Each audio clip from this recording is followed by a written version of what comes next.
I don't have any fantasies. No, yeah. I don't have. I did all? everything I ever felt like doing. I never felt like, oh, I really wish I could do that, but it's forbidden. Like, I agree with you. I feel like with sex, it's like if you want to do it, do it. As long as nobody's getting hurt, and everything's consensual. Yeah.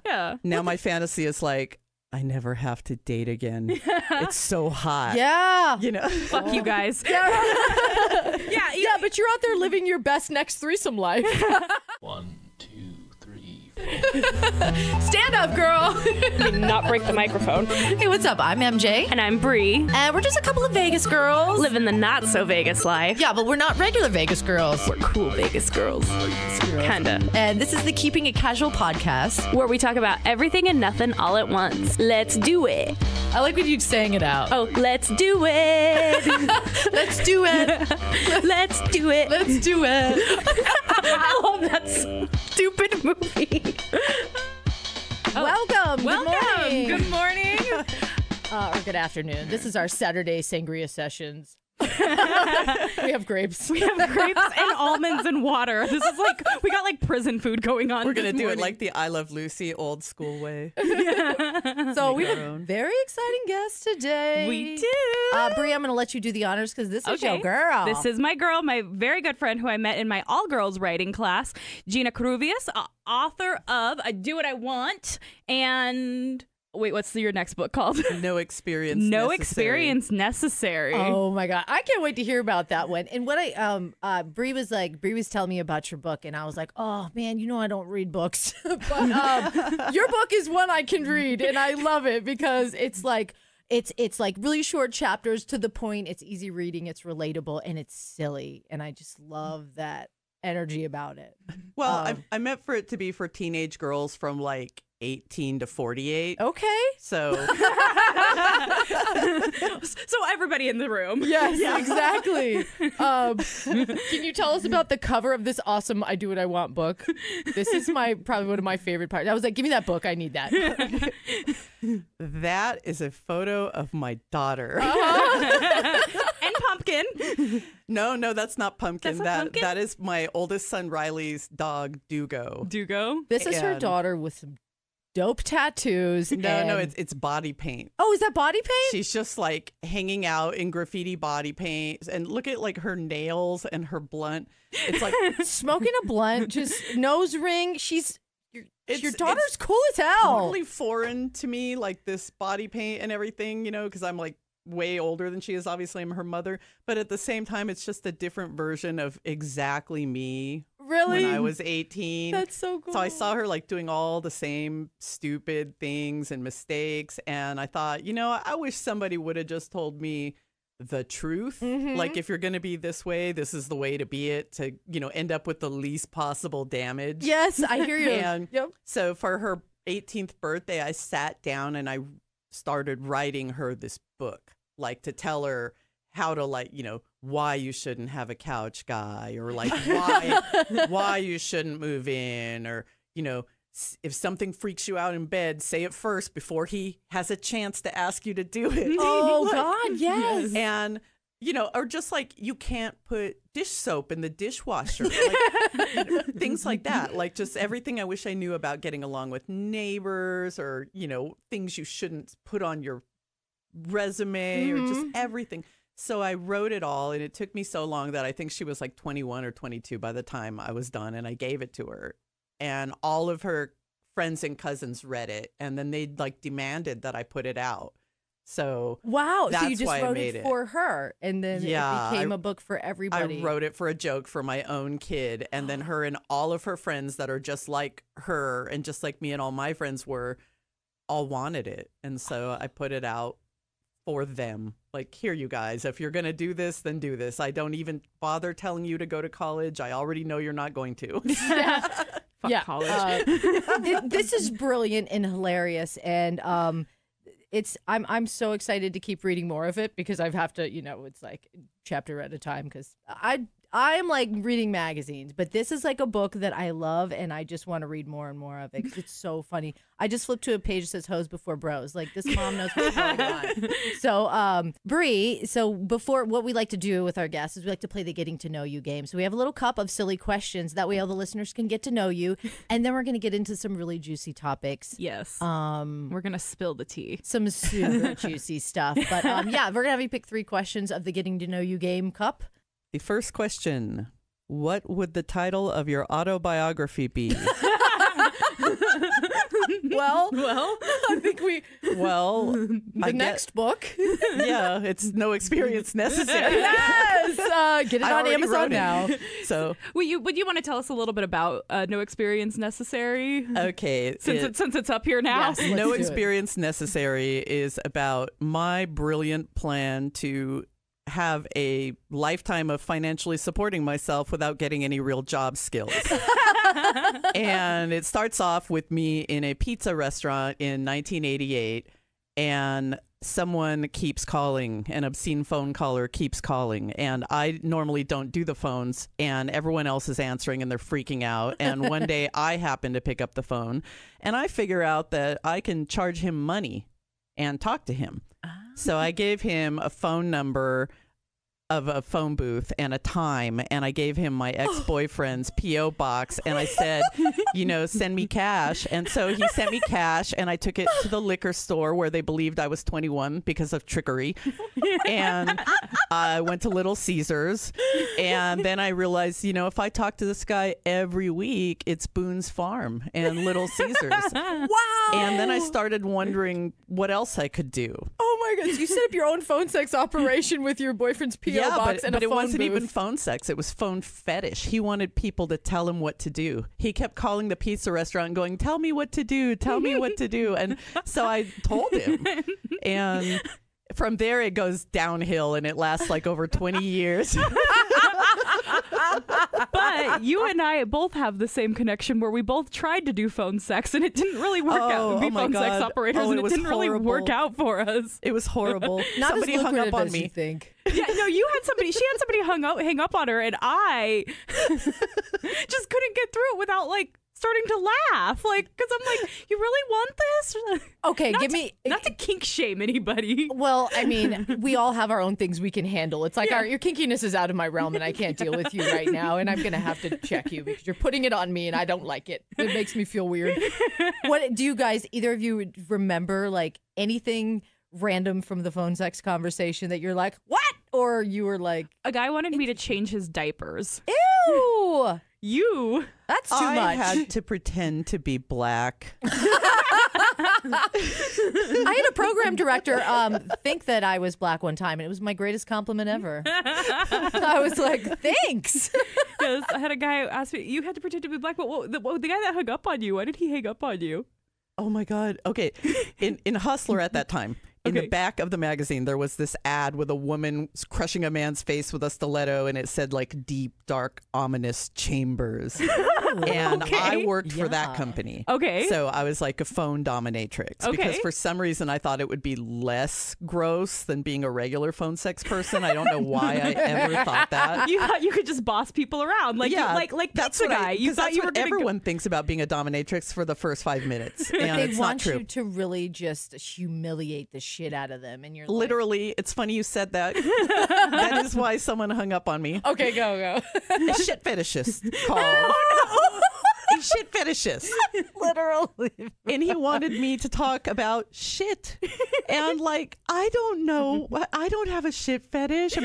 I did used to read Enema Thrills magazine for a joke with my friends. So I wasn't That's a totally thing? naive to what they want. I have But to link to that in the show notes. Yeah. I don't know if it's still a thing, but in the 80s it was a thing. I bet we can find it. We'll find it on the Yeah, deep and dark in the web. early 90s it was still a thing. Wow. There's a big fetish for pregnant teenage girls getting enemas. I don't know why. What the? But it's a thing. So hold on. Side note: when I was pregnant, I was having so much frustration with the hot sexness of you don't have when you're pregnant. So I was like, maybe I'll find some good porn videos that have some fun sex positions you can try when you're pregnant. And no, it was all like sloppy pregnant gangbangs. And I was like, I can't look at this. Like, there's no romantic, No, like, there's not. fun positions for pregnant couples, you know? Somebody that's needs what to they make have that. to do with their wives. Yeah. That's not what they watch porn for. Yeah, like I thought there does need to be some instructional videos out there about that. But Yeah, there's not. Anyhow, yeah, it was disgusting. Yeah, so the shit fetish guy wants me to talk, and so I start talking about shit, and he goes, ew, and I'm like, ew, like hot ew. Have I gone too far for your shit fetish? Bad ew, and I went too far, and he hung up on me, and then I was like, you know, that doesn't give you high self-esteem, having the shit fetish guy hang up on you. Probably I don't know, besides anything that's just straight wrong sideways on all levels, that's probably the grossest, like, I'm not hurting anybody fetish that you could turn somebody off. Yeah, and I already wasn't going to date any shit fetishes, but like if I had been open to it, like that would have closed the door. Like I would have had such like anxiety about it. You know, am I good enough for him? Is my poo good enough? Title of your next book. I know, my next autobiography is my shit too gross. Yeah. Literally shit fetish. Oh God. Yeah, so never be a phone sex operator. Don't do it. It's not what you think it is. it's not Young lucrative. girls, it's not lucrative. It's Wow. And not. it's late nights too. You got to be up at like 3 a.m. because that's when they start calling. Yeah, and you start doing the math, right? You're like, oh, it's $7 an hour, you know, whatever they pay Oh, now. but you get like if I 25 talk- cents. Yeah, for- you're like, oh, if I talk to him for 10 hours, and then you get on the phone and immediately you're like, oh my God, just come already. I can't talk to you. You're I like, can't talk to you for one more minute. I don't want to talk about changing your fucking diaper anymore. Oh my God. Yeah. They need their outlets. Look, I think phone sex has kind of just drifted away, but that is hilarious. Yeah. I love that. Now it's cam girl sex. And so Yeah. it's like back then when it was phone sex, there were all kinds of like really, really like heavy people and men and men yeah. in disguise and all kinds of people doing it, pretending to look the kind of conventional hotness way. Theater of the mind. And now it's totally different. Now there's like, if you're a man pretending, then you're a man pretending, and that's the name of your website. Yeah. You know, it's totally different now. Yeah. Like how I did it doesn't exist anymore. Not phone booths for sure. No. That's hilarious. Little that was- Caesars and Boone's Farm. Such an innovative entrepreneur you are, Gina. I love it. Yes. All right, what's up next? What do we got? Next What do we got? question. Okay. I love how a question from her autobiography turned into that. That's Yes. gonna be the best combo ever. How many languages can I say hello? Another juicy one. Just 2. Just 2? Yeah, I'm not that. What you got? Hola Uh-huh. and hello. Oh, okay. We're gonna teach you Chinese right now. You ready? Okay. Bree knows. Kind of. You know the short version. you That's gotta, all you need. Zao. Zao. Zao. Oh, Zhao. Are you trying to trick me into saying something, or is this real? Yes. Yes, That's I how you am. I say want you to shit. say lick my pussy on our podcast. Yes, that's what you say to everybody. Actually, Zao is good morning. Yes. I actually haven't learned hello. I skipped. I was like, I'm going to learn good morning and I love you because I'm texting my husband every morning. I've learned that in all these different languages. So that's actually good morning. So now you got that. It isn't the same thing, but still. Whatever. Zao! Same difference. I'm sorry. I never go anywhere. Yeah. I live inside my own head. There's not a lot of foreigners there. It's all good. Although I beg to differ. That's it. All right. Question number 3. Okay. 2 things always in your purse minus wallet and keys. Baby wipes. Okay. Okay. Yes. Very necessary. Because I'm a mom. Yeah, okay. I'm kind of everyone's mom in Okay. a way. And business cards that do not have my real name on them. Oh, interesting. Yeah, and I can't say why. Okay, right that's now. all right. That's the next book. That's mysterious. Oh. Yes, that's I know why. the ending of my book. But I have a whole pile of business cards and a cell phone that are not mine. Oh. They're mine, but it's not real me. The layers. She's catfishing. Yep. The layers. I'm pretending to be someone else. Wow. For money. Okay. I have to. Still, after all these years. We usually only do 3 questions, but I need 4. I need more. One more. Uno más. I need more. I'm sorry, my last answers were boring. No, I just want more. Okay. I can't stop. If you couldn't do what you do for work now, what would you do? She's all work. Work? What? I do evil for work now. And there is no such thing of not being able to do evil for work. The world never, ever, ever will run out of the need for people to do horrible things for money. Oh my God. It is very rare in life that you can say, like, God, I need professional help with something terrible. Like, my company's tagline is revenge is a dish best served by experts. Oh my Love gosh.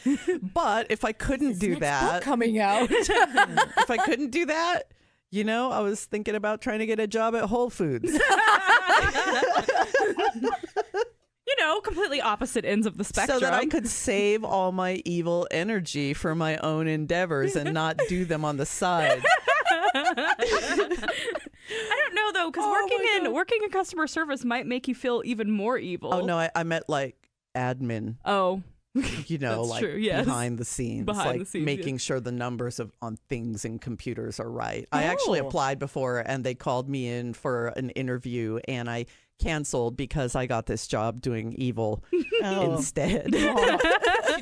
She just put her pinky finger at her lip. evil. I applied for Trader Joe's and they rejected me. Maybe because I gave them my radio resume. They were like, "Sorry, you're not welcome on the team." So, It's like, "Oh, do so you are an expert on what to leave on and off your resume. It's in your book. What Yes. should we leave off our resumes? Skills you've learned in prison, Yes. no matter how Always. good they are, So leave so them off. Just don't say I make a really good shank on my resume. Yeah, or don't be like, I graduated at the top of my class in prison. Yeah. No just prison. leave off the prison part. I know how to make wine in a toilet bowl. Yeah. God, the skills. Yeah, I mean, someday if the power goes out, everyone in your building might appreciate that you can make pruno. But, Pruno? yeah, but don't tell them that at the interview. Like, that's something they need to know about you later when it's time for you to go for that promotion. Oh God. And more you will learn about that in her book as well. Yes. What else? There's some other good stuff that there's Yes. some other good stuff we've got to hit on from the book. Yes. Bree has some faves that she has to bring up. Oh yeah, what drugs make you a good neighbor versus a sketchy neighbor? Oh. Meth. If you ever want to live near people and have them not constantly calling the police, don't do meth. Oh yeah, there's a neighborhood in our a house in our neighborhood that people have been squatting in because there's always like there's always a window open on the side. We live in a nice neighborhood and everybody just kind of like stands out there like watering their lawn like nonchalantly and they're just like secretly judging the SWAT methods. judging like we all Yeah. drive by and we just like give it the stare like this house we know you're in there squatting and doing meth. And then in your book you mentioned you had a pen pal in prison. Oh, I was just joking. Oh, okay. I haven't started writing them yet. You're like gonna pick like a non-violent offender, maybe if you were gonna pick a certain pen pal from prison, what kind of parameter you'd be like, this would be a good one Well, to write to? I did write that. That's what the joke was about. Was I wrote to Edmund Kemper, who was the Oh. Santa Cruz hitchhiker Yeah. killer who killed his mother. Oh, but yes. he's known for not writing back. He stopped writing back to the public a long time ago, and so he didn't write me back. Big surprise.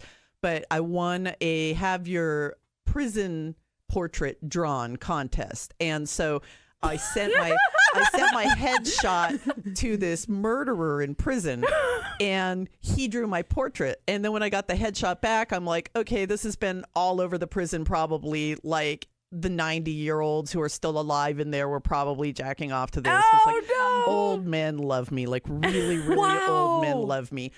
For some reason. And so when I got the photo back in the mail, I like tagged and released it and sent it to the mental hospital where Edmund Kemper is. So, he didn't read it, but What a my jerk. headshot's probably floating around somewhere out there. Wait, Love okay, it. where would one win a contest to get your prison headshot? Tumblr. Tumblr. On Tumblr. See, this is why I have the list of people to write in prison. I am writing another book, which is my I'm in an MFA program right now. And so you write a novel for the program. And so the novel I'm writing for the program involves, I don't want to say the word groupie because I don't want Pamela to be mad, but it involves serial killer groupies. That's good. No. Ooh. Yes. Yeah. It's a lethal love triangle between serial killer groupies, and it's set in the early 90s. And so I compiled a list of people who are still in prison now where the guy is in my book, where it's set, and who were still there in the 90s. So I actually went through all the like death row inmates and stuff, and I narrowed them down to a short list of who was there now and who is still there today, who they can tell me how people were speaking or, you know, what was going on, what they were wearing. Like, so basically I'm trying to find people that I can bribe by giving them money on their accounts to buy things. Yeah, give their commissary, get it filled up. Yeah. So I've got the list, but I haven't started writing them yet. Wow. That's awesome. I only know commissary from watching Orange is the New Black. Side note. So that's what I just learned. That's my prison knowledge. Yo. Except for that ex that just got out, but I don't know. Oh, remember? Yes, the ex that, yes, she had an ex who got out of prison and like hit her up on Facebook. Yeah, he's like, hey, what's up? I'm like, it's been 16 years. He's like, baby, I'm out and you are fine. I was like, damn. Well, I was 26 when he got locked up. He was about 28, so it was kind of like, bye, see you never. You know, that's so funny. He's like, and you've only started looking better over the years. I was like, this is weird. Well, he wasn't in prison in Central California, was he? No. Oh, then he can't help me. Yeah. I'm going to link you up, actually. You may be a good friend for him. You are such the opportunist, Gina. I love it. Always. You know what I always say? I'm a Mexican, not a Mexicant. There is money to be made in everything. Goodness. Yeah, you know, you talk a lot in your book, and of course in your new book that you're going to be talking about is being a stripper. And you say that you can't wear a thong and dance around in it for as long as you think. So obviously you were a dancer. We'll call them dancers on this podcast. We'll be classy as hell. Yes. Exotic dancers. Yes. Erotic dancers. Yes. So, what is some like strip club knowledge you learned that you didn't know before you started like dancing? Clean the pole with Windex before you touch it every time. Oh, yeah. Wipe that pole down. Yeah. Wipe the pole down. Because it gets slick. Because you know what? You want your skin all soft and nice, and sometimes you mix a little baby oil with it. And Yep, the whole thing's covered with vanilla scented baby oil. It's strippers. Okay, so and you can't slip and fall off that mother, or you have to I would always First off, this is the first time, Gina, that I'm excited you're here so we can talk about stripping, because this is the first time I've ever admitted it. All right, she's coming out of the closet. I'm coming out of the stripper closet because people that know me well, they know because they don't judge me. But like anybody else that doesn't know me and they know me casually, they will judge me, and they have. So I've just kind of kept it to myself. But the cat's out of the bag. Okay, strip club. The rules I learned on the street there, they can't be taught ever again. Like that was just. It's where my DJ name came from. Yeah. Well, and hypocrites, how many of them take pole classes? No, and I taught pole dancing. That's what I took a pole dancing teacher career. Yeah, there's a lot of discrimination amongst pole dancers towards strippers, and it's like, what? Yeah. You're just dumb enough to pay to do it instead of getting to pay to do it. And you know what? You're just learning the moves. You don't got the swag to go with it. I would have girls come in and they'd want to I want to learn this move I saw on YouTube, and I'm like, but you need to learn the little swag around the pole first, because you're not making money just doing tricks. You have to, you got to slut it up and strut it around that pole. Tricks are for yourself and for other strippers. Customers do not give a shit about pole tricks. That's right. That's right. Unless it's a upside down split that's directly in their face. Yeah. There you go. I fell off the pole once. Me too. Oh, shit. Tell me what happened. It was at the Spearmint Rhino when the Spearmint Rhino was new. That's how old I am. Oh, she was a sexy, classy stripper. That's one of the top-notch spots in Las Vegas, Spearmint Rhino. It was in Oxnard, California. How classy does that sound? I don't know, but if it's the Rhino, that's what runs here. It was when the chain was pretty new, and I fell from actually pretty high up, and I landed on my knee, and I shit. got up, and you can't see this in the podcast, but I went like, da-da-da. The embarrassment. You're like, shake it off, shake it off. And people gave me pity money. Yeah. Yeah. All that pity money was flowing. Yep. They do. Yeah. They feel bad. When I remember when I first started, it was like Olympic Garden, and they didn't have poles, and that's why I didn't stay there long. But they had these big round tables. So the only thing I saw this girl do this move one time, I was like, well, I could do that. It was kind of like a break dance, like a spin move, like a windmill, like around like this. And my shoe, I had the little slingback high heel shoes, so they didn't have a strap around the heel, and that shoe went boom and like just knocked this guy right in the head. And I was like, oops. And then the money, because it was so funny, but I was so embarrassed because I was like working this weird breakdance move I had just started. There was no pole, and that's why I wanted to start dancing. I was like, oh, the pole looks fun. And then I was like, damn it, this place ain't got no pole. So I learned the sexy crawl and the flipping of the hair. So I learned the pole. I learned floor work really good before I got onto the pole. But yeah, and you put so much effort into it, and it's like all the money comes from pretending to be their friend. Yeah. Like all the money, like nobody cares if you can dance or not. No. Nobody cares if you look good. You can be ugly as shit and can't dance at all and be the richest chick in there because you're really good at making guys feel like you would maybe be there if they weren't paying you. Yes, your genuineness. I always found that like I would just smother them in compliments. Like if a guy had nice eyes, I'd be like, "Oh, you have the most beautiful eyes," or like if he smelled good, I'd be like, "Oh, you smell so good," and then you kind of butter them up to get them to the VIP room, and then you get them back there, and you start being like, "So tell me about your kids. Let's order some shots." You know, very manipulating. So okay. I mean, I've been manipulated by strippers, but Sure. One of my exes, we were like one night, he was like, I've never been to a strip club in Vegas. And I was like, let's fucking go. And he was like, I want to buy you a dance. And I was like, okay. And I'm very picky. So I like saw this girl and I was like, she's beautiful. This is the one. And so we're sitting there and I'm chatting it up with her. We're talking about boobs and I don't know. Whatever. Yeah. And my ex is just like, this is not what I signed up for. Yeah. Like, you could tell he was just like, man, because we were like, I was like, oh, I love your blue hair. And she's like, your hair's pink. Strippers love when women come in because of that. Yeah. You get to like have a break and you know they're going to pay you no matter what. Yes. Yeah, because I'm not going to sit yeah. there and chat you up and be like, okay, bye. I'm going to be like, babe, pay the woman. Yeah. Yeah. And give her a tip. Tip her. She needs $20 tip. And she needs $20 to tip that bouncer. So Yeah, pay her well, You're please. like even better than those guys that come into the places with pool tables who pretend like they're just there for the pool. Those were always my favorite because they like will never admit that they're looking at you, much less demand a lap dance, but they'll like come and leave money because, you know, you're their friend. Oh, there was a pool table at yours?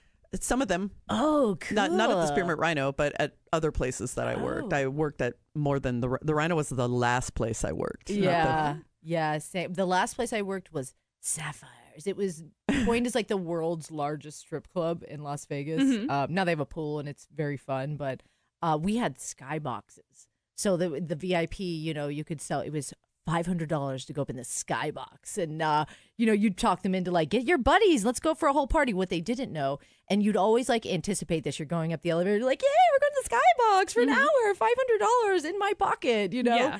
But you anticipated when you check in, the bouncers be like, all right, guys, let's go to the skybox. All right, $500 for the lady. And there's a $600 bar tab minimum. And that's a bottle of champagne. And they'd be like, what? Fuck, you know, all this under $1,100 in the hole, and you're like, but sweetie, we got babe, come on. Yeah, I gotta say, like a quarter of the time they stormed their asses downstairs. You're like, damn it, almost got them in there. You almost got there. Yeah, you'd had to. You wouldn't tell them about that bar tab until they got in there. And you'd be like, oh, is that okay? One of the good things about dancing is you guys, you don't have to work every night. You basically make your own schedule, right? Oh, Yeah. Oh, yeah. So like when it's like lady time of the month, you could be like, fuck this, I'm bloated and I don't feel like it. Yeah, but you still usually have to go. I was definitely the stereotype of the like young single mom in college. Like I couldn't not go if I didn't feel like it. So what do you do?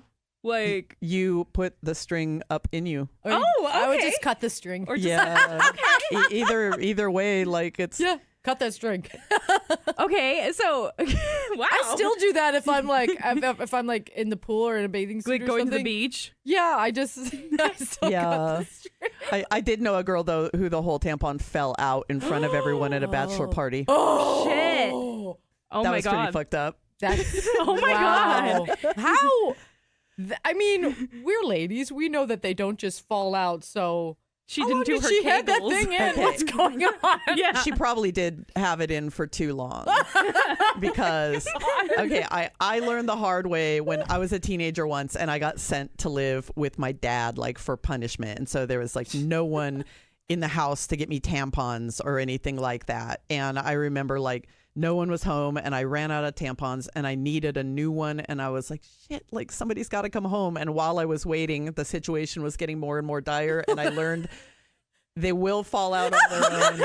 Eventually, Oh my. they will give up and like cry mercy and fall out on their own if you leave it for too many hours. They're just like, I'm done with this body. Leave Yeah, me. but I'm like 15 and I'm like, oh my God, my dad's not home and I'm too embarrassed to call him and say, Dad, I need tampons, because I like, didn't grow up with him or anything. I'm Right. like, barely know him, and I'm like Right. in the house like, shit, Yeah. Any how- moment in your life would be weird to ask Dad for tampons. Yeah. Yeah, and that one was just super like, I was just, when he got home, I was going to be like, could I have money and run to 7-Eleven? But in the meantime, the tampon gave up. And so that's what I think happened probably to her. She stayed out too long or something. I don't know. And it fell out in front of everybody. And Oh, she said that they geez. just looked so horrified. They can't take that thought back. They No. can never take that back, and that's on her. That sucks, and then she'll always have to live with that. Yeah, probably Shit. later, assuming that the person didn't get divorced, they probably 20 years later are still sitting around talking about, hey, remember at your bachelor party? Like, when the tampon came out. Gross. I had this really fucked up, funny idea when I was a stripper, and then I never did it. But when I got pregnant, because, I knew some chicks that worked even when they were still visibly pregnant. And I Yes. always thought that was kind of, Yeah. so like I didn't do it, but I Okay. had this funny idea to do bachelor parties where I Pregnant. was like a joke pregnant stripper, like for when someone was having a shotgun wedding and then they Yeah. get all excited about having their bachelor party, and then Uh-huh. you show up and they're like, oh, Yeah. you're like a Yeah. practical joke, like, haha, the stripper's pregnant too. You're really You're like, fucked. hey, That's good. I like it's that. good. Yeah, but then it involves actually showing up at bachelor parties when you're pregnant. And, Yeah, rocking those heels. Oh, yeah. So how do you walk in those tall ass heels? Are they comfortable? Or? Well, I can chase somebody out the door in those heels. I could do and I gymnastics have. in those heels. Okay, so I Yeah. see them and I'm like, that looks like I would break my fucking neck. Like, are they more comfortable than I imagine in my head? Yeah. Yeah, it's just like habit. Like Yeah. if it's not at least a 4-inch heel, what's the point in wearing a heel? Okay, there are the double. Okay, there's the super tall. Yeah. I don't know how tall they are, but there's like that 2 extra inches. Don't do that. That will break your fucking ankle. But if you go that medium, it's a perfect high heel. Yeah. Maybe like 4, but you go to that 6. There, I like Shit the gets 6-inch that has the 6-inch platform that has like the rise of a 4-inch heel. So it's like a 4-inch heel, but then it's on a 2-inch Yeah. platform. And I still have those that I wear out I do too. sometimes. Yeah, they're in my closet for happy time and fun time, and when I teach my stripper. Oh yeah, classes, I have all everyone's kinds allowed. of just up in the air platform shoes Yeah. that like I actually am wearing one on the corner or the cover. I thought that was you. Freudian shift, Passed you earlier. Freudian slip. I wish I would have more money. No, not anymore. Who are we kidding? Some corners.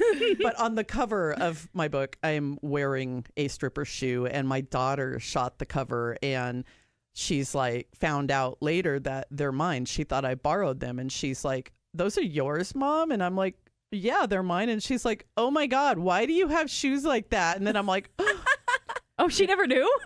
there's no way I can tell her that I own a bunch of sex shoes. She's Oh no! she's my kid. Like, I Yeah. can't tell her that I have like a bunch of like special dedicated clothes and shoes just for sex. Cause I'm like, I'm in the age group now where people like, when people find out you have sex, they're like, ew, I'm not like, yeah. Nobody wants to think about their old parents. No. Oh God, that reminds me of something. I remember hanging out with a friend in high school, and like her mom, I just remember her mom being so cool, and like her parents were very cool. And we were at her house one day, and she was like, we're going to my mom's room to get something, right? And so I'm like kind of looking in the corner. I'm like, hey, what's this? And I pick up like this blonde wig, and there's like shoes and like this like this like fake beard, like a big gold ZZ Top beard. Yes, and I'm like, this is so crazy. Like, what is that? They were her doing mom the legs walks video. in. Her mom walks in behind us because she was like getting makeup or something. She's like, that's for playtime, and I was just like, I realized then I was like, your mom is fucking weird. Like, do they she's like, I don't know. But she was cool. And the daughter was cool. She's like, they probably dress up and do stuff like that. And I'm thinking like, people do that? I was like, that's so weird. Well, yeah, I mean, if you're having sex with the same person for like a really, really, really long time, you're going to get creative. Now I'm like, how cool. They had like ZZ Top beards and like a blonde wig because her mom was a brunette. Yeah. I was like, fun. God, She's that's like, so funny. That's our playtime. She looked at me and kind of winked. I'm like, you're cool, but weird. I can't look at you anymore. That's really, really, really funny. I remember in the 8th grade, I was over at a friend's house, and we were in her dad and her stepmom's room looking for makeup or something, because her stepmom worked at Versace, and she always brought home like Versace makeup for free. Nice. So we were looking for some like Versace makeup that we could take. Mm-hmm. Woo!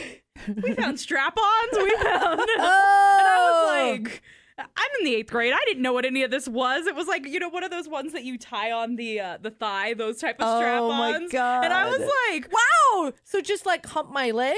yeah. Yeah. That sounds like a lap dance strap on. Yes. Interesting. And so I was just like, weird. well, I was just like, what the fuck is this? Like, I was a traumatized little 8th grader, and then I ended up selling sex toys, so who knows? I never knew there was. It put me through. I never knew there were strap-ons you could tie under your leg. Yes, there's strap-ons you can tie on your leg, and then they actually just put out strap-ons for mostly for lesbians, where you can put them inside you and do your Kegels, like to hold it there, so it's like having a dick. Oh my God. And I was like, that's pretty brilliant if you have the Kegel strength for it to like hold while your girl's riding you. But yeah, I still have so many questions about a strap-on you put on your leg. It's for chicks, it's like for chicks, yeah.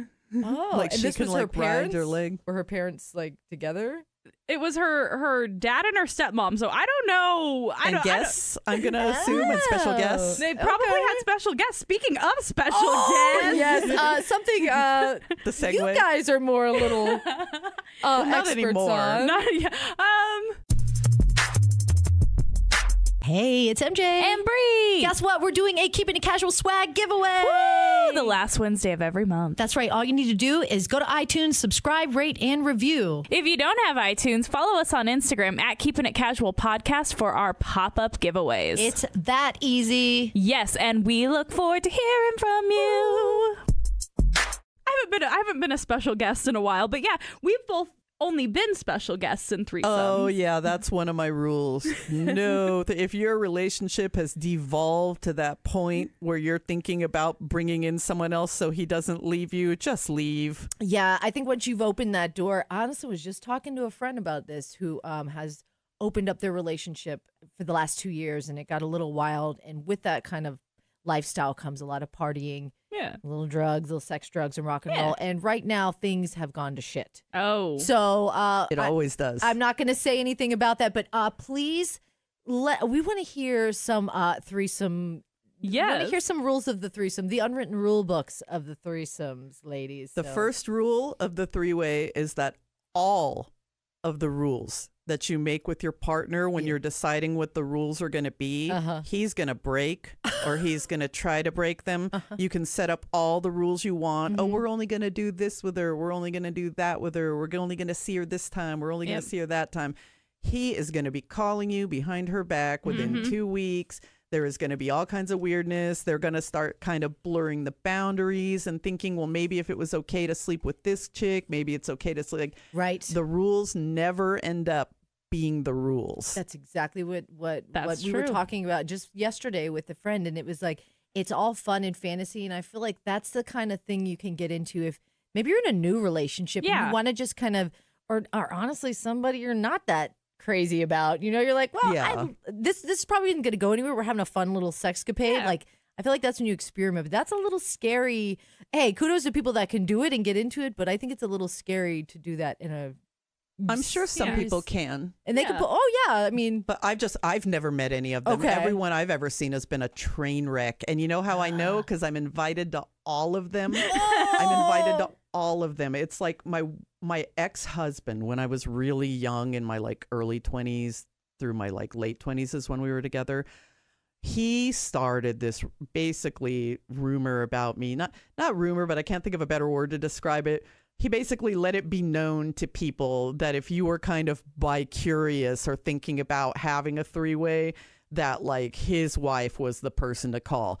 And so out of the woodwork, every single desperate relationship or bi-curious chick started hitting on me. And and I would be like, I mean, I slept with everyone anyway. Like, I'm not going to lie, and act like how, I mean, like I've had a lot of sex and I've had a lot of partners. So I would get more like where I was worried that I was going to hurt my friends' feelings or hurt these people's feelings if I turn them down, because these girls that are your friends are coming up to you going, look, I've got this secret and I've got this problem and stuff.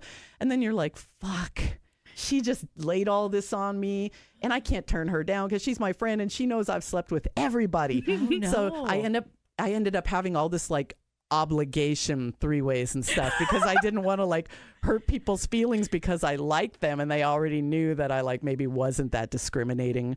But I ended up being invited into every friend's disintegrating relationship. Was it just you or your husband too? Oh, well, he would invite people over. Like, we had a really disastrous thing one time with another couple. Like where trying to swing? Yeah, and the guy and the other couple wouldn't be involved. He wanted to have sex with me, but not then with everybody. Later. So he hit me up later and I turned him down. And I think he was afraid I would tell my husband because they were friends. So he started telling people that I had hit on him and he tried to turn me down. And I'm like, that is bullshit. You watched me, my husband, and your girlfriend have sex together. And now you want it too. You just didn't want to do it in front of everybody, you fucking pussy. Yeah. Hit on me later. Wow, and that's crazy because, I mean, it's very hard to find. I think with swinging, it's like, okay, say you and your man are ready to try some shit like that. It's got to be very hard to find another couple, established relationship that are in that exact like comfort zone. And they have to be if you're gonna swing, you have to both couples have to be in a very solid place. Like, that's what it comes to with swinging. If you're gonna swing and it work effortlessly, both couples have to be completely on board, and there does have to be rules established with that. But back to three-way rules. One of the things that I know as being the guest star is if you are the guest star, don't spend the night. Even if Want a sandwich cuddle? Yes, even if the couple offers. Yeah. Don't spend the night. Be respectful of their relationship. Be respectful of their bed or whatever. And if you're the couple, take your little unicorn on a date first. Yes. Oh, I never thought of that. Yes, they should always take you on, like if you want to. I guess maybe it's because I've come up in the swiping era, so some of my three-way experiences have been through like online dating apps and stuff. So you always want to take them on a date first, set out some ground rules, do all that. And then my other rule is once the three-way begins, everybody has to act like they're the one who is left out. That's the only way a three-way will work, is if everybody thinks that they're the one that's being left out. So, okay. She's laughing. It's true, right? It's true. What do you mean by that? Okay, so I'm like, I don't know about threesome. Obviously, with three people, there can't be, 2-on-2 sex is easy. Right. When there's four people together, there's swapping and there's always something that be going on. With three people, the numbers aren't even. So you have to be putting in the work somewhere, and everybody has to be putting in the same work and being like, because if you think you're being left out and you're the only one that thinks you're being left out, you're gonna get pouty. Yeah. And I've seen it happen. I've seen it happen. So have I. And I think also an addendum to your rule. Yes. Don't be the pouty threesome. The woman, if you can tell it's a relationship where the woman's doing it to try to save the marriage or the boyfriend girlfriend thing or whatever, don't do it. make sure she's the center of attention. Oh, if yes. you know she's doing it for that reason, which Yes. almost all the time they are, Yes. make sure everything's about her. Oh, you know what? That's all rules, even with strippers. Yes. Because just when, like, say a guy and his girl are at the strip club and they're doing, like, he's like, I'm going to buy you a lap dance. It's like, okay.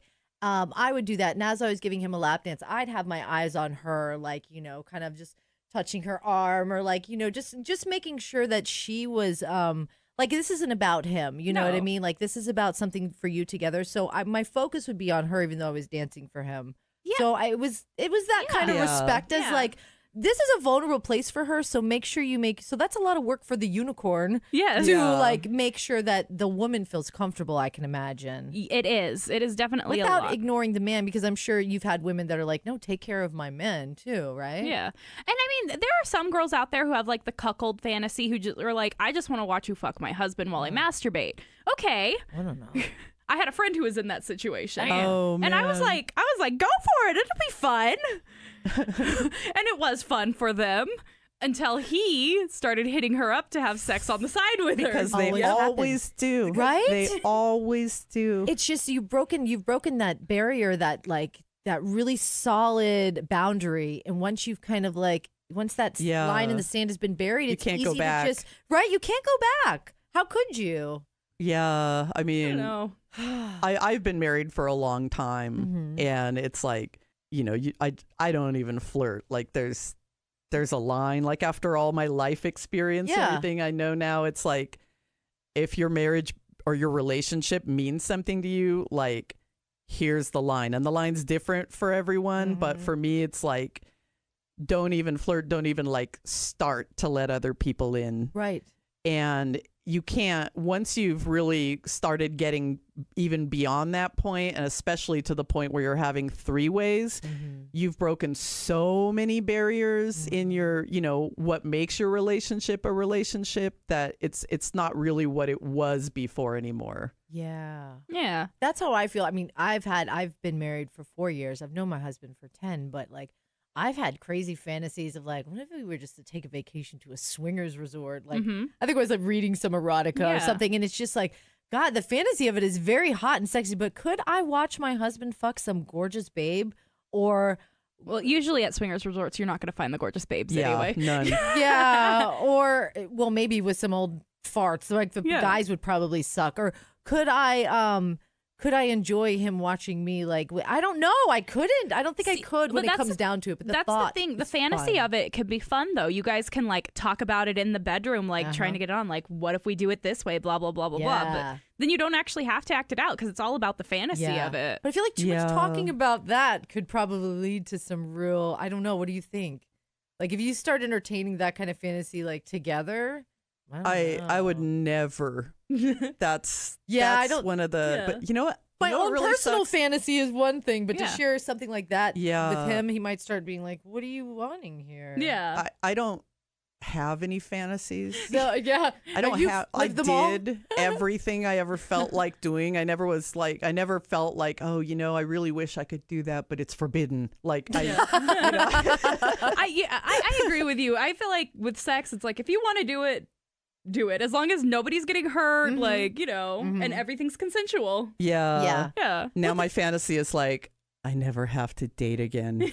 It's so hot. Yeah. You know. Fuck you guys. Yeah, Yeah, but you're out there living your best next threesome life. I haven't had a threesome in a long time. No, actually, you know what I do now is because I am dating somebody, I have to like establish my female dominance. Like last night, I was hanging out with one of the guy I'm seeing. Like I randomly was hanging out with one of his friends, and he was like, "Oh, you're talking to blah blah blah," and I was like, who the fuck told you that? Oh, no. And of course, like we acted like I'm establishing rumors and I was like, who told you that? Well, because I was never known as like his girl or the girl in his Yeah. life. And I'm like, no, I am my own independent woman. Yeah. I am Brianna. Okay. Yeah. And then, of course, so we're at the bar, right? And all of a sudden, this really hot guy walks in, and I was just like, oh, hey. And I was like, fuck, I gotta be on my best nature now. Damn it. I don't know how to do this. You don't know which way you're going right now. Yeah, we're at like this like 3 month, like, okay, what are we doing? Where are we going? We're fucking. We're having fun.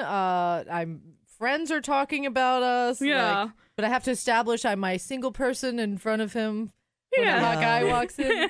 Establishing what you are is one of the worst things of dating. Right? Yeah, it is. It's so ugly until like one of you just can't stand it anymore. You're like, I love you. Blurts out, I love you. And then you're like, oh God, did I say it too soon? With my husband, I established it by someone else asked me out on a date. And I didn't know if I could say yes or not. And so I wrote him and I was like, are we together? Or, you know, because like someone else asked me out and I don't know if that's a thing. What did he was and like, he's like, yes, we're together. And I'm like, oh, okay. Maybe what happened to me is the perfect way to establish a DTR. Like, oh, so your friend said this about me. Like, what? Yeah, maybe. How do I react to this? Because I didn't react the way I probably should have. Well, I think I know what's going on is that you know, this is a very casual kind of not sure where it's going yet relationship, but you have kept it very safe. You know, you're not like I'm talking about it all the time, and you know it's very vague, but you want to protect it a little bit. You know. Yeah. Well, yeah, I've been super protective of it. Because you don't want to. You know, it's a good thing you don't want to spoil it or jinx it, or you just kind of like I don't. I give him a cake for our 3-month bone-anniversary. It was amazing. I was thinking like, well, what, you know, like maybe it's when you guys both like are like, all right, we're going to shut down these apps or something, shut down our dating apps. It could be, but I mean, I'm not using my dating app, but like it's still up. It's still on there just in case. So if he was to like look on Tinder and be like, let me see if her app is still on there. He would still tell if you've been active. Is it, I don't know what the app is like. No, Tinder, you can't tell if somebody's been active. You used to be able to, but they took that feature off, which actually I'm really grateful for because I had this guy who I hadn't even met yet. We were just like casually texting, and he was like, this was a few years ago, and he said to me, he goes, you know, I just looked on Tinder because I like to look at your pictures, and it always says that you were active at least 15 minutes ago. Like, how often are you swiping? And I was like, every 15 minutes. Yeah. I remember reading it, and I was like, because at the time I would just leave the app open and I wouldn't close out of it because I didn't have push notifications turned on to it, so it would let me know when somebody had like messaged me. So I was like, oh, I just never close out of the app, so it probably always says I was active at least 15 minutes ago. That's funny. But then he was like, you need to be honest with me. If we're going to have sex, I need to know if you're fucking other people because that's my safety involved. And I was like, well, I'm not fucking anybody else, sir. And I was like, and when we do fuck, if we ever do fuck, you're going to wear a condom and life is going to be great. Yeah. His safety is involved? Yes, his safety. Someone who hadn't even slept with you yet. We hadn't even met in person yet. Does he just have like a jumpsuit made out of a giant red flag that he wears? So I've never slept with this guy, but I did give him head once. But your safety. But your safety. My safety. No, I'm gonna check the merchandise first, right? We need to make Keeping It Casual merch that has a big red flag on the back. Tinder checker. Tinder dates. So this is what happened though. We stopped talking after that because I was like, I don't really want to talk to this crazy man. I feel like he's gonna beat me up or something. Like I just really didn't get good vibes. And then a few months later, I had moved into my my old apartment I was in, but at the time it was like I had just moved into this brand new beautiful apartment, and I was like all stoked, and I had all this cool new stuff, and it was just me, and I was here in this apartment, and we matched up again, and he was like, I'm sorry, I was a fucking asshole. He was like, I wasn't in a good place, blah, blah, blah, blah, blah. And I was like, okay, everybody deserves a second chance. This is why I'm against second chances now, is because of this motherfucker. Second chances for everybody. Episode, was it 3? Something? 2 or 3, yeah. Yeah, this is why I'm against second chances now. So he comes over to my place, and we're watching Bill Maher's Religulous, because that's what you do when you're trying to have sex, is watch a documentary about religion. Ew, and Bill Maher? God. Get that guilt heat working. The reason why we were watching is because it's what I had turned on, and I was like cleaning, and I don't know, I was doing dishes, and he came over like at a weird time, and I was like, oh, okay, this is what I'm watching. You can chill for a second. Then we started making out. Then I started going down on him, and then he went soft. And I was like, well, okay, this isn't fucking happening tonight. No. Yeah. Because he was like, my dick's so big, you won't be able to get it in your entire mouth. And then I did, and he was just like, that's what he was and I was like, Just what you know. fuck you. I can deep throat like the rest of us. So then he's like, I'm tired, I'm gonna go home. And then the next day he texted me and he's like, I'm never coming over to your place again. You are too sexually forward of a woman. I was like, you came over because we were supposed to have sex. Like, what? You're too sexually forward. They've even got the Madonna Horror Complex and Tinder hookups. Yes, they do. That makes me sad to know that about the world. I didn't know that. I was like, we were gonna have sex. Like, what do you want? What was I supposed to do? Sit there politely while you figured out what you were doing with your life? Oh, God. You asked me to go down on you. Was I supposed to say no thank you? Wow. You're too sexually forward for me. It's like, well, that I don't even know what to say about that. Yeah, That's just so sad. Yeah, so that's why second chances are not my thing. Well, I wanted to ask too. So there's Tinder, but what if you wanted to be a unicorn in a threesome? Is there apps for that? There is an app for that. What is it? Okay, so they used to be called Thirder. Thrinder? Thrinder. Okay, I did hear something about that on the And Sex with Emily. I think it's podcast. called Free. It's called something else now. Hold on. This is why we have computers and Google. Oh, I love it. Okay, so yeah, if you want to be the magical, like I think the ladies have established that you don't want to bring it into your relationship, but No. you can always be the guest star if you want to sample a threesome. Play with somebody else's emotions, not your own. It's called Field, Feeld. Oh. You know, I've never actually brought a three-way into a relationship. But Like I've been the Yeah. special guest, but I've never brought a three-way into a relationship. played it. I kind of did, I guess, with that one couple when the guy didn't join in, but my relationship was so dead and over like years earlier. Yeah. Like we were just, married for the kids and Yeah. like sometimes I cheated, sometimes I just did it right in front of him. Like it was so beyond even mattering anymore by the time we had By the anyone time you else guys involved. decided to have swinging. It was the time of like, well, let's just have some fun then. Let's All just right. stop. God, that's crazy. That is good rules for people that if you are thinking of that and things are happening, like you better be super secure or get some couples counseling because something's going on. Yeah. Watch some porn together. Or, I don't know. Like, Well, it's like at that point you're gonna end up broken up either way. Yeah. If it's gotten to that point, you're gonna end up breaking up. Are you gonna feel better about yourself if you did try the three-way while you could, or are you just gonna be like regretting that you did that on the way out of your relationship? yeah. Or when you do get out of the relationship, jump on, what's it called? Freedom? Field. Field, Feeld, and be a unicorn. Yeah. That's clearly the only way to maybe survive a that's threesome. how to balance the situation out. Yeah. It's the only way to survive a threesome. I don't know. I won a pole dancing contest one time when I fell off the pole. It was actually 2 days in a row, and it was at the adult convention that's out here, and they had a pole, and I was like, oh, they're like pole dancing competition. They're giving away free trips to Cabo to a swingers resort. That's awesome. Well, I didn't know that it was a swingers resort. It was just like free trips to Cabo. You I were was like, fuck yeah, Cabos! Yeah, first day I crawled up to the top and like did the grab the legs and I fall backwards, and I don't know. I just kind of boom fell right on my shit. head, and My God. I jumped right up and did a little head spin and just worked that pole again. I think my adrenaline was so embarrassed about it. Oh yeah, I'm sure. But I literally like crushed straight on my head. But anyways, the next day I was like, okay, I'm back. I'm gonna handle this. I'm gonna handle it today. And I won there was like 3 other girls. It wasn't that serious of a competition. It's on YouTube and it's pretty embarrassing. Fantastic. It's I'm pretty gonna have to lame. look it up. It's super lame. It's my pole moves were just not cool. But anyways, I won this Trip. Yes, this vacation to Cabo, and I'm looking up the resort, and I'm like, oh, cool, I'm planning it and everything. And I had my husband at the time, and I was like, but we were just dating, and I was like, oh, this trip to Cabo looks so awesome. I'm looking at it, was like, I'm like, this is a weird resort because there's like nude only spot, and I was like, okay, this is a total swingers resort. So we didn't go because Aw. I couldn't handle it. Oh. But yeah, almost happened.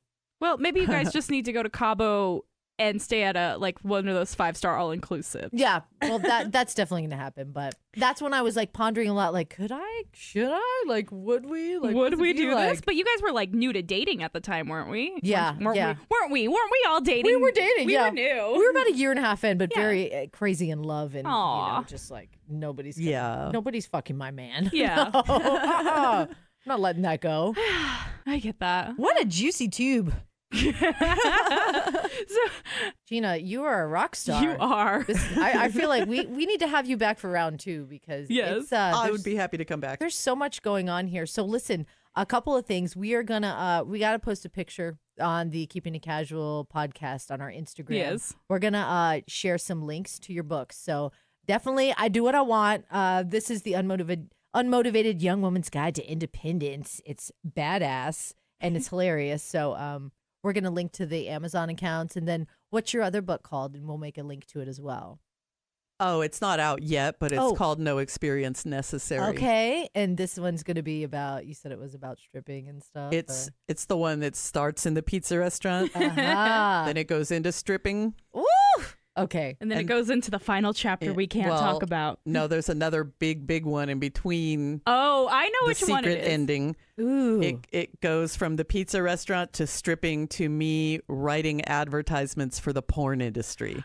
Yes. Touch a little bit on that Yes. before we close this up. Yes, just touch on just the tip of the niblets. Touch a little bit on writing for pornography. All of the, the free tour and the banners and the ads and everything. Like on YouPorn or whatever? Yeah, or everything that Pornhub? gets people to buy porn. Okay. When I say I wrote for the porn industry, people think I wrote erotica or that I wrote scripts, and that's not what I meant. I'm the asshole who's like manipulating you into spending money on porn. I'm the person who's like going into your head and seeing, okay, what's missing there, and like making all the ads geared towards Is that. it like what video are they watching, and then you can construct a little ad I did. with categories? It's like lined up with categories, like you have certain ads that are going to draw that category. Is it like a Google I search engine? have done stuff like that, but it was mostly like for tours, for free tours or for promo stuff. Like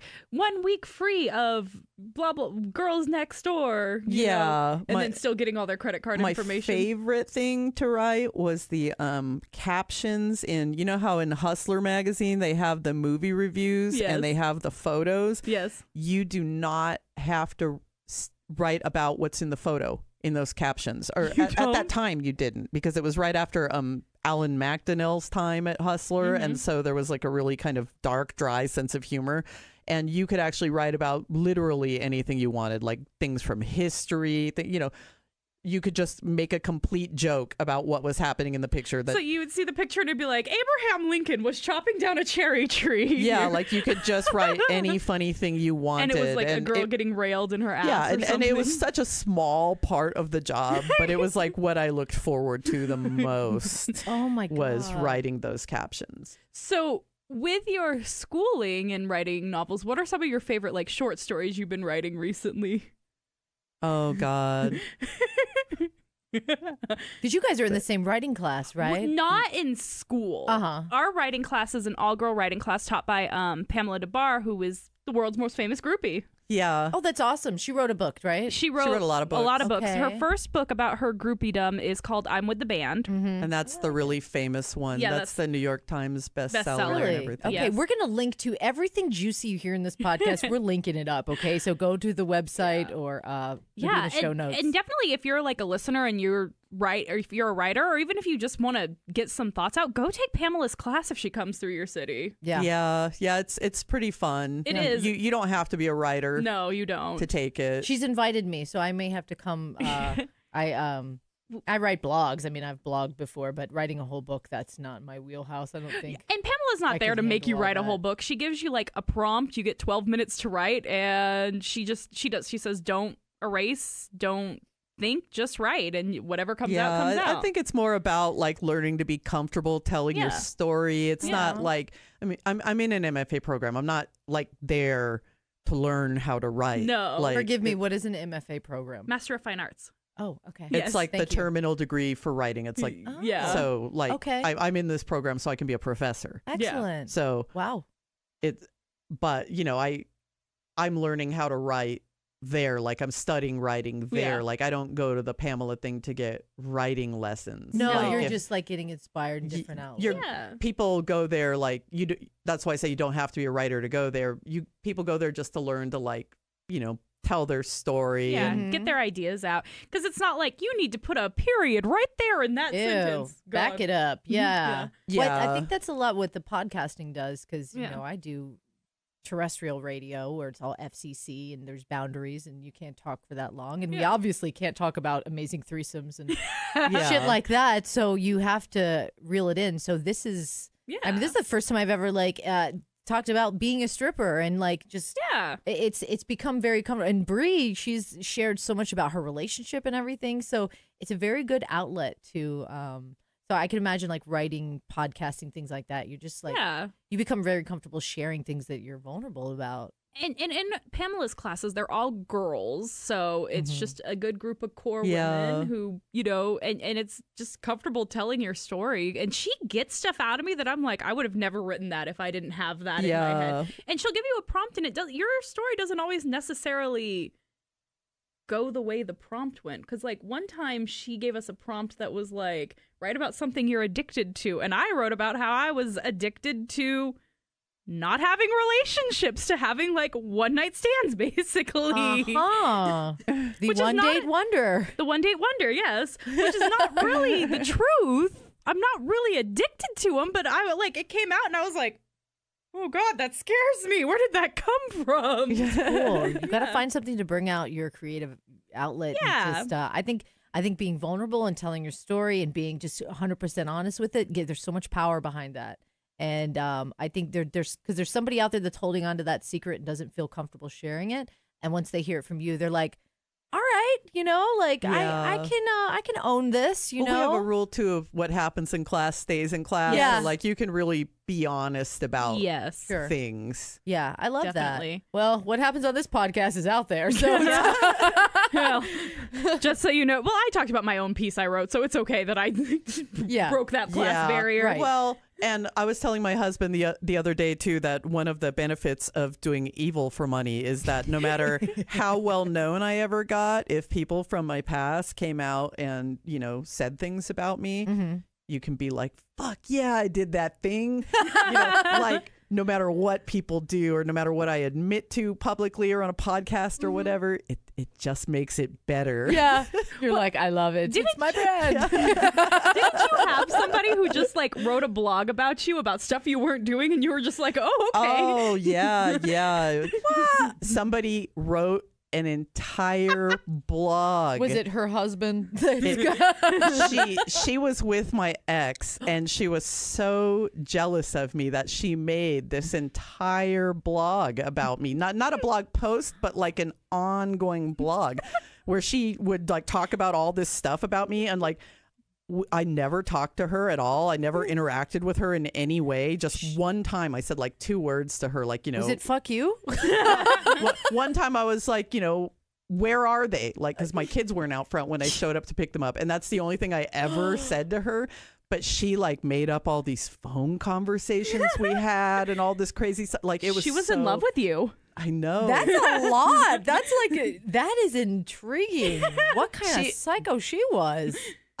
She How was flattering though, right? She was with my ex, and the way that he is he likes to kind of try to pit women against each other for attention for himself. He loved it. So I'm going to assume he did to her what he did to me and his other ex, which was that he would like try to make you feel bad about yourself and like you were comparing.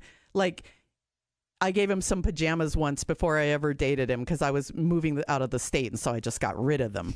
And he took them and he went home to this living girlfriend that I didn't even know existed. And he was like, ooh, Gina's pajamas. And he just like, oh, that guy. He did shit like that to chicks. He loves it. And I'm going to assume he did stuff like that to her. And she went like kind of nutty, insane. Wait, do you remember the name of the blog? No, but she took it down because she was. I Dream of Gina. She was reading my blog all the time, and me and my friends knew about her blog, right? We were all following it because it was really funny. You know, I obviously like wasn't really doing the things in the blog, and my friends know that I'm not really doing the things. That's so funny. So eventually, like, she stopped posting very often, so it got less entertaining. Yeah. And so I admitted in my blog that me and all my friends knew she had one and had been following it. And as soon as that happened, you know, of course she's reading my blog, so she pulled hers down. Aww. Once she knew that I saw it. So your online life wasn't as interesting anymore. No, I mean I wasn't supposed to see that. You were really.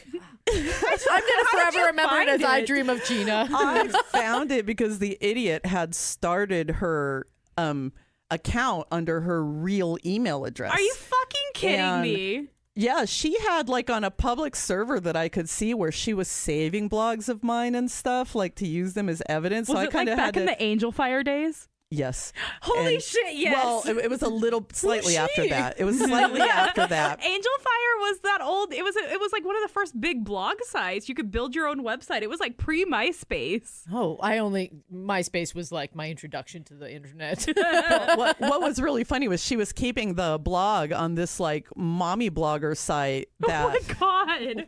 that had a magazine and a website, and I had been published in the magazine and the website, and I was one of their like OGs, but I had like left the website years and years earlier. Like all the old people who started it, who were there when it began, were all long gone. So like years and years later, it was like she went back to like my old stomping grounds and started this. She never admitted it was me, and she never admitted she was her either. Like she had her own, not just fake stuff about me, but fake stuff about her own life. Like she would say like, oh, me and my husband were friends for years and years before we got together. And, you know, just like not true. Like she just created a false life online, which a lot of people do. And I have a chapter and I do what I want about that. Like you should never get involved in anyone's, don't get emotionally invested in anyone's blog or what they're saying about their lives, because a lot of people online have like fake personas. That's how they like let go or vent about things in their lives. Like, yes, it probably made her feel happier about her crappy life to like make up stuff about me and about herself. I think we need a disclaimer right now. This podcast is extremely genuine and from our heart, and all of our conversations, and Gina's given it to you 100% too. Like definitely.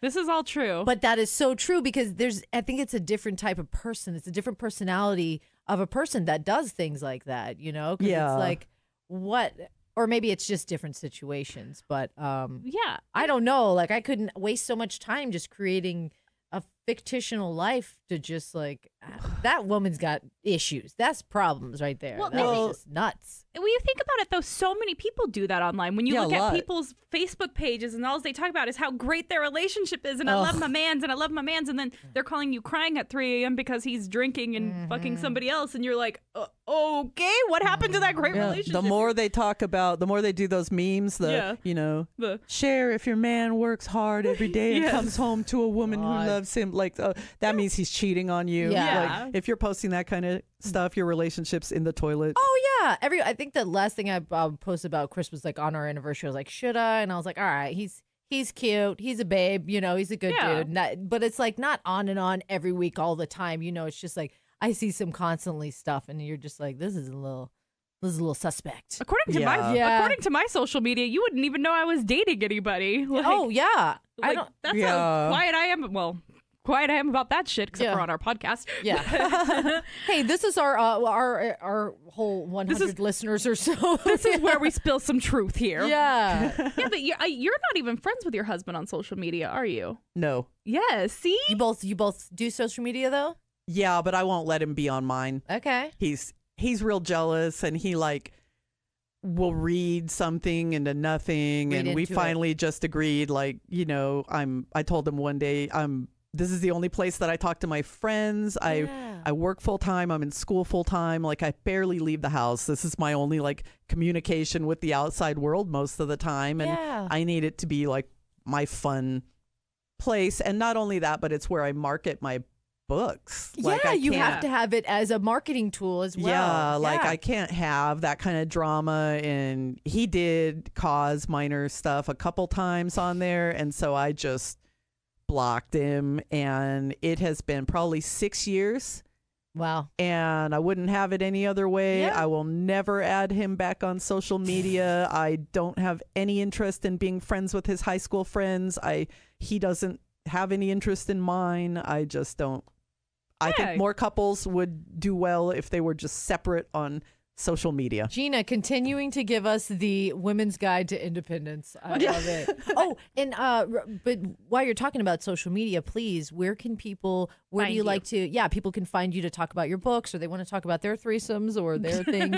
What social media platform do you like to I've been a little more active on Twitter lately, but mostly Facebook. Mostly Facebook. What's your Twitter handle?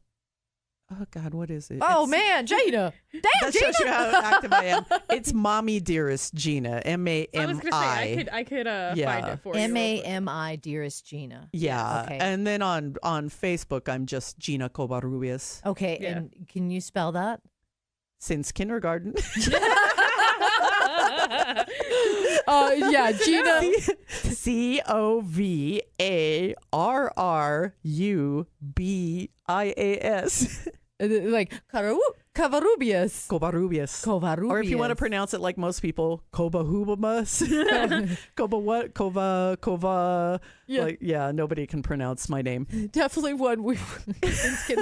I love it. Yes. Definitely one we want to spell out, and then mommy Dearest Gina, and mommy with like mommy. M-A-M-I. Yes. Awesome. And then you can find her book on Amazon. Yes. I do what I want. And your website too, right? Yes, I have an Amazon bookstore. Yeah. Okay, what's your website? GinaCovarrubias.com. Gotcha. We're not spelling it again, though. Nope. We don't have time. Figure it out. Rewind and type it out very slowly.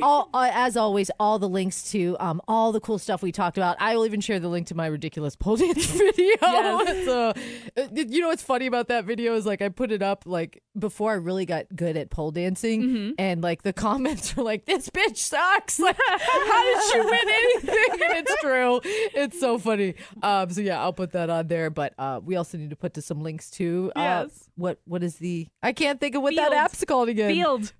The three-way app. Yes. Links to Gina's website and her book, and we're going to share pictures from this fun episode. Yes. As well. This has been good. Man, Gina, this was a blast. So. It was. Thank you for inviting me. Yeah, and we already told you like any episodes we have with our guests, we're going to use a cheeky song title, and Bree, tell her. We are using Erotic City by Prince for this one. It's my favorite. Yes. It so happens to be her favorite. We didn't know that. No, and I think it sums it up perfectly talking about Erotic City. Yes. Being from Vegas, talking about all of this juicy, hot sex stuff. And I think like the stripper world is very mysterious to people. The it really is. Threesome world is mysterious to people. So this will touch on a lot of inside scoops. Just remember, guys, couples, take your unicorn on a date first, and unicorns don't sleep in their bed. That's just what I will leave you with. Yeah, and don't be the couple. I can't vouch for that. I've never been the couple. Oh, Gina did. Yeah. All right. Well, Gina, thanks so much. Thank you. Good conversations.